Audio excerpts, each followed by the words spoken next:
जरा सोचिए, भारत के नक्शे पर एक एक ऐसी अदृश्य रेखा है जो देश को लगभग दो बराबर हिस्सों में बांट देती है। अब देखिए, ये दिखती तो नहीं है, पर इसका असर हमारे मौसम से लेकर हमारी संस्कृति तक पर पड़ता है। तो आज हम इसी रहस्यमयी रेखा की कहानी को समझेंगे। तो सवाल ये है कि आखिर ये कौन सी अदृश्य रेखा है जो भारत के 8, जी हाँ, 8 अलग-अलग राज्यों को जोड़ती है। एक ऐसी लाइन जो, सोचिए, पश्चिम में गुजरात के रेगिस्तान से शुरू होती है और पूर्व में मिजोरम की पहाड़ियों तक जाती है। चलिए पता लगाते हैं। अच्छा, अब भारत की इस खास लाइन को समझने के लिए हमें थोड़ा सा जूम आउट करना पड़ेगा। मतलब पूरी पृथ्वी को एक साथ देखना होगा, क्योंकि ये जो रेखा है, ये सिर्फ भारत के लिए ही नहीं बल्कि पूरी दुनिया के लिए बहुत खास है।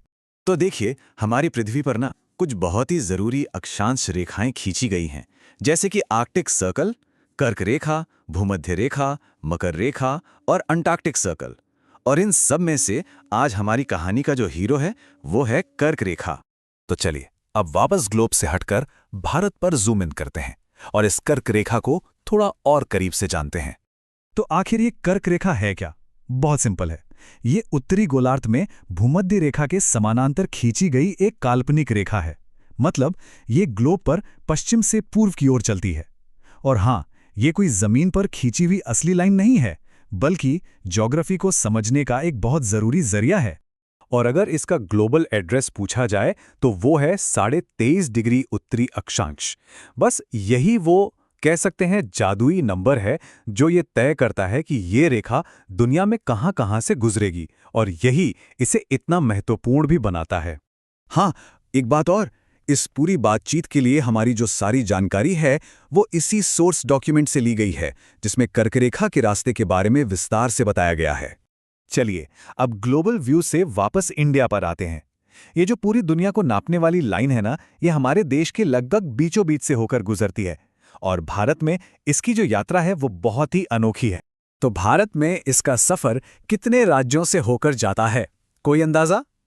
इसका जवाब है 8। पूरे 8 राज्य, जो इस एक अदृश्य धागे से एक दूसरे से जुड़े हुए हैं। तो चलिए इसके सफर पर निकलते हैं, पश्चिम से पूर्व की तरफ।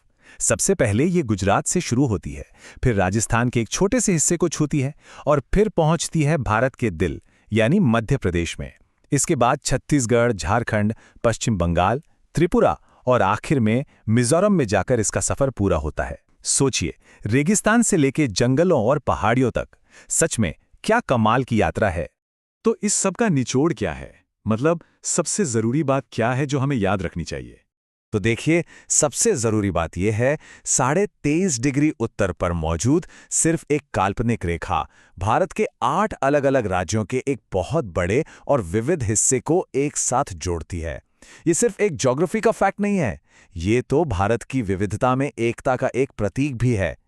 और ये पूरी बात हमें एक बड़े सवाल के साथ छोड़ जाती है कि नक्शे पर खींची गई ये अदृश्य रेखाएं असल में हमारी दुनिया को देखने के नजरिए को आखिर कैसे आकार देती हैं। इस पर सोचिएगा जरूर।